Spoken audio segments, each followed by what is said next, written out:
علماء فرماتے ہیں جو ماہ سفر کی آخری بدھ 4 رکعت اس طرح پڑھے، ہر رکعت میں سورہ فاتحہ کے بعد 17 بار سورہ کوثر، انا اعطیناک الکوثر، اور 5 بار سورہ اخلاص، ٹھیک ہے، قل هو اللہ احد اللہ الصمد جو پوری صورت ہے، سورہ فلق اور سورہ ناس۔ دوبارہ رپیٹ کرتا ہوں، 4 رکعت پڑھنی ہے، ہر رکعت میں سورہ فاتحہ کے بعد 17 بار سورہ کوثر، 5 بار سورہ اخلاص، 5 بار سورہ فلق، 5 بار سورہ ناس، ٹھیک ہے، پڑھنی ہے۔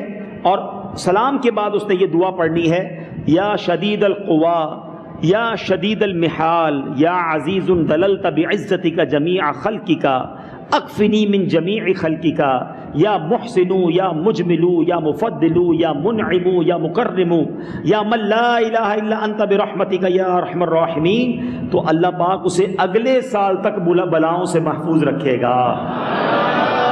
صلو علی الحبیب صلی اللہ تعالی علی محمد۔ مجھے اپنی اور ساری دنیا کے لوگوں کی اصلاح کی کوشش کرنی ہے انشاءاللہ عز و جل۔